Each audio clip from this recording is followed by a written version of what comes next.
Deuteronomio 1:13 dice: escojan de cada uno de sus tribus a hombres sabios, inteligentes y experimentados para que sean sus jefes.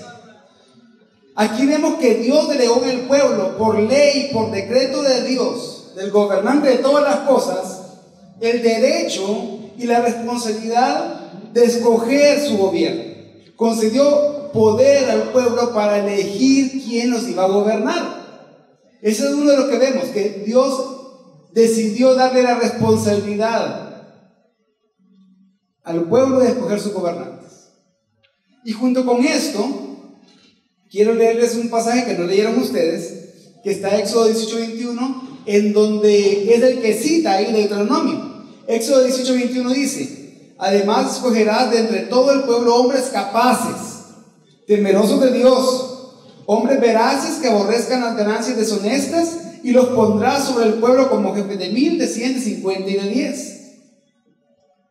O sea que aquí vemos también que Dios no solo delega en el pueblo, le da la responsabilidad y el derecho al pueblo de escoger sus gobernantes, sino que también les da la pauta, las instrucciones de lo que ellos tenían que observar, de lo que ellos tenían que analizar para poder elegir de la mejor manera.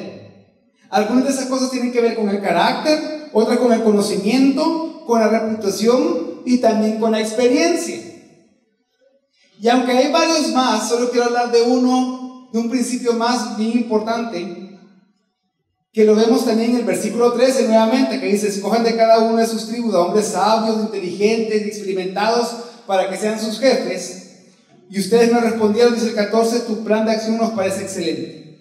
Y el 15 dice: así que tomé a los líderes de sus tribus, hombres sabios y experimentados, y les di autoridad sobre ustedes. Los puse como jefes de grupos de 1000, de 100, de 50 y de 10, y como funcionarios de las tribus. ¿Qué vemos de acá?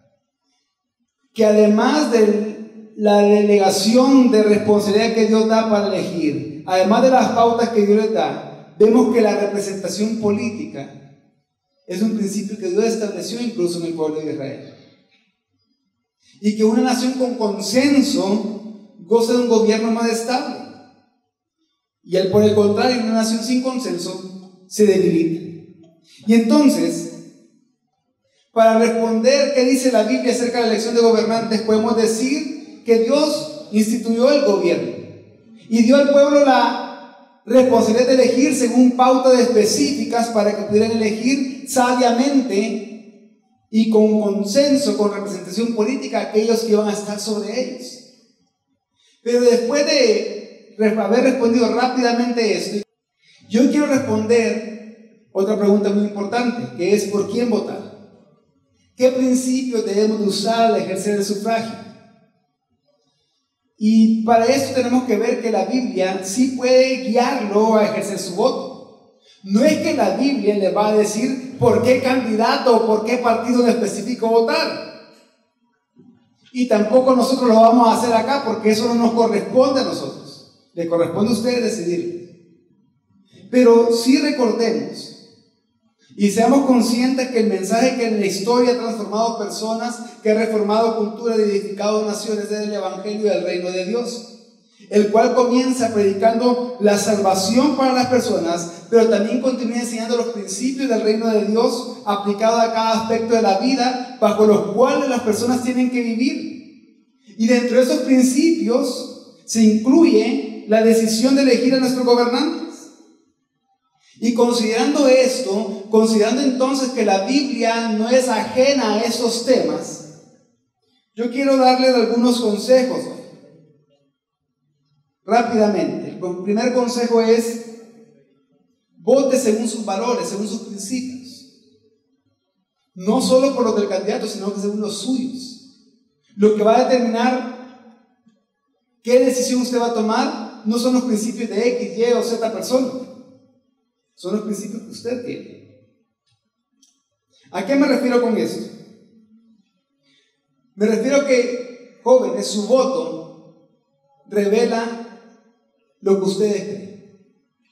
Revela cuáles son sus valores. Revela cuál es la perspectiva que ustedes tienen de la vida, su cosmovisión, su cultura, su fe.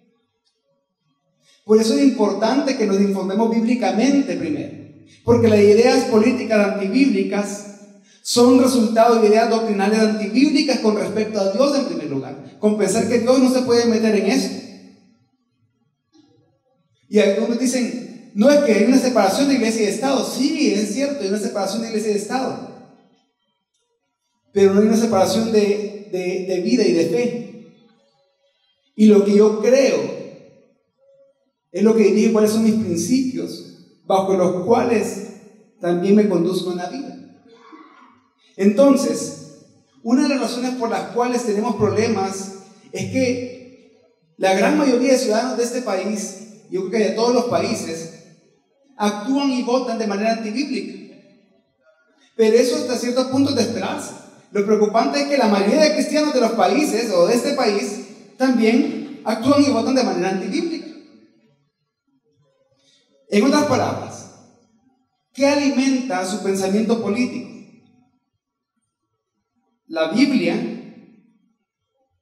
está alimentando su pensamiento político, dirigiendo su pensamiento político? ¿O es al contrario? ¿Es su pensamiento político lo que trata de informar a su Biblia, a su entendimiento de la Biblia? ¿Usted alinea sus acciones y decisiones con el pensamiento de aquellos que van en contra de la palabra y la ley de Dios? ¿O está en contra de aquellos que van en contra de la palabra y de la ley de Dios? Recuerden, vote según sus valores, sus principios, según su fe. Quiere decir que usted no tiene que votar por intereses personales. Eso hasta cierto punto es natural, pero también es egoísta. Sino que primero tenemos que velar por los principios bíblicos, por los principios divinos. Para hacer esto, enfóquense en las propuestas que dan los políticos. Y pregúntense si esas propuestas van a estorbar o no el evangelio, van o no en contra de la palabra de Dios. Por ejemplo, ¿por qué razón un cristiano votaría por alguien que defiende principios antibíblicos, anticristianos? ¿Por qué razón un cristiano votaría por alguien que defiende el derecho a la elección y no a la vida en el caso de una mujer embarazada? ¿Por qué razón un cristiano votaría por alguien que apoya abiertamente el aborto? ¿Por qué razón un cristiano votaría por alguien que no le importa qué dice la Biblia acerca del matrimonio instituido por Dios entre un hombre y una mujer? ¿Por qué razón un cristiano votaría por alguien que quiere controlar con qué serán enseñados nuestros hijos en los colegios con respecto a la sexualidad? Y así podría mencionar muchos ejemplos más. Por eso es que tenemos que escuchar propuestas para saber qué opinan acerca de los valores bíblicos, de lo que Dios ha instituido. Pero también no nos enfoquemos en el carisma o la imagen de los candidatos. Estamos en una época donde la estética es la nueva ética, que nos importa más cómo se ve la persona, la apariencia de las personas, una buena vestimenta o imagen moderna, que el carácter de alguien. Y es que considerar a un candidato por su popularidad, sin considerar su carácter, sus acciones, sus propuestas, su pasado, sus hechos, su integridad o vicios, es ingenuo y peligroso a la vez. Por eso es importante que además, que para poder votar según valores, según nuestros principios, nos enfoquemos en las propuestas políticas, nos enfoquemos en el carácter de los candidatos, pero también nos enfoquemos en quienes los rodean, en quiénes son sus asesores, sus consejeros. Pregúntense, ¿quién va a ser el gabinete de gobierno de este candidato? Y pregúntense también, ¿por qué nadie ha sacado su gabinete de gobierno tampoco a la luz? Porque son cosas en las que nos tenemos que fijar para votar según nuestros principios. Por lo tanto, hay que discernir los hechos pasados, no solo de los candidatos, sino de los partidos y muchas cosas que tenemos que considerar. En segundo lugar, un segundo consejo que tiene relación con este es que vote luego de observar y revisar la ideología del candidato de cara al futuro. Por lo tanto, también como aprendíamos el día domingo, rechacemos enfáticamente candidatos y a partidos con énfasis estatizantes, autoritarios o totalitarios, en donde se cree que el Estado debe intervenir o controlar todos los aspectos de la vida, incluyendo la familia, la iglesia, las escuelas, etc. Por eso, Votemos por candidatos comprometidos con el modelo de república. Y aquí quiero hacer una aclaración de que ningún modelo político o sistema político es perfecto. No es perfecto porque son hombres imperfectos los que lo proponen, pero sí hay algunos que se van acercando un poco más a principios bíblicos, que tratan de estorbar menos la vida privada, la libertad de los ciudadanos de un país. Por lo tanto, veamos modelos que defiendan la alternancia en el poder, la libertad, los valores, los principios. Y rechacemos aquellos modelos que enseñan lo contrario. Un tercer consejo es: voten también reconociendo la soberanía de Dios. Por eso que para mí lo importante primero es dejar establecido que quien instituyó el gobierno, quien delegó autoridad a los gobernantes, ha sido Dios. Él es soberano. No hay nadie que sea soberano más que Dios. Ustedes votan, pero quien decide es Dios, o quien ha decidido ya es Dios. ¿Y entonces para qué votamos? Porque el voto refleja lo que ustedes creen. El voto refleja lo que ustedes piensan. El voto refleja sus principios. Y el voto les da responsabilidad a ustedes. A todos nosotros nos da responsabilidad delante de Dios. Daniel 2:20-23 dice: Daniel pues habló y dijo: bendito sea el nombre de Eloha por los siglos de los siglos, suya la sabiduría y el poder. Él muda los tiempos y la edad, él quita a los reyes y establece a los reyes. Él da sabiduría a los sabios y ciencia a los inteligentes. Revela los secretos más profundos, conoce lo que ocultan las tinieblas y la luz habita con él. Por eso, votemos con sabiduría, no votemos insensatamente, votemos siempre reconociendo que Dios tiene dominio sobre el reino de los hombres y Él lo da a quien Él quiere. Un cuarto consejo, y bien importante eso: jóvenes, cuando vayan a votar, voten descansando en la voluntad de Dios, sin afán, sin ansiedad, sin preocupación. Juan 14:27 dice las palabras de Jesús: pasos dejo, mis pasos doy, y os la doy no como el mundo la da, no se turbe vuestro corazón ni se acobarde. Y es que lamentablemente, aunque muchos hoy en día andan en busca de la paz verdadera, no obtienen la paz verdadera, pero no la obtienen porque no tienen idea de dónde encontrar la paz verdadera. Y entonces, así hay muchas personas que piensan que un partido político o un candidato, cualquiera que sea, les puede dar esa paz, ese bienestar, esa seguridad verdadera, esa prosperidad verdadera que andan buscando. Pero esa paz que desesperadamente busca el corazón de las personas, aquella paz que en medio de las más duras pruebas de la vida hace que nos sintamos tranquilos, que no estemos confundidos, que no estemos con miedo, es una paz muy diferente a la que el mundo, cualquier sistema del mundo puede ofrecer, o cualquier sistema político puede ofrecer, o cualquier candidato a partido político puede ofrecer o conoce. Porque tenemos que también estar conscientes, jóvenes, que paz no solo es la estabilidad financiera, la buena salud o la seguridad social. La paz bíblicamente es mucho más que eso y va mucho más allá que eso. Uno en medio de inseguridad social, en medio de inestabilidad financiera y en medio de la enfermedad puede estar viviendo en completa y verdadera paz. Porque la verdadera paz no es según lo que la cultura dice, sino que es un don divino que sobrepasa la esfera del natural y que produce en nuestro corazón la certeza de la presencia de Dios en nuestras vidas. Certeza que nos ayuda a estar tranquilos y sin preocupación en medio de los momentos difíciles. No es una paz artificial, ni superficial, ni temporal, sino real, auténtica y permanente, que solo la puede dar Cristo por medio de su evangelio. Y un último consejo es: voten pensando no solo en su beneficio presente, sino en el país que quieren para su descendencia, para sus hijos y para sus nietos. No vote únicamente pensando en lo que lo beneficie usted directamente hoy, que gane X o Y candidato, sino que vote pensando cómo su decisión va a afectar positiva o negativamente a las próximas generaciones.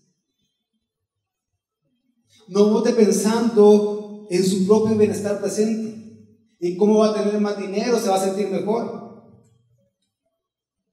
Al final no es la fortuna, sino el legado lo que cambia una vida. Quiere decir que no tenemos que ser una generación que piensa egoístamente, que piensa solo en ellos mismos a la hora de votar. No tenemos que ser presentistas. No tenemos que votar pensando en las muchas promesas que tienen para nosotros. Mejor preguntémonos cuáles son las promesas o las propuestas que tienen para nuestros hijos y nietos. Por ejemplo, ustedes saben que muchas personas que en la historia han hecho mucho daño a distintas naciones y al mundo en general, muchos de ellos fueron elegidos democráticamente por personas que de verdad confiaron y creyeron en lo que esas personas iban a hacer. Pero resultó después todo lo contrario. Puede ser que esas personas solo pensaron en su presente y en su bienestar y no pensaron en consecuencias futuras que se podría traer. Y también puede ser de que era casi imposible saber las consecuencias futuras que podían venir. Y nosotros lo sabemos ahora por lo que la historia nos cuenta. Por eso, pensemos en el país que queremos para nuestros hijos, para nuestros nietos. Recuerden que la política, y cuando hablo de política, hablo de una política humana, una política partidaria, no puede cambiar el destino de una nación según lo que Dios ya ha establecido.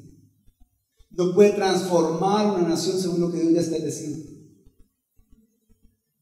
No puede hacer que una nación viva completamente en paz, o que una nación, sus habitantes glorifiquen a Dios. Solo el Evangelio de Jesucristo puede hacerlo.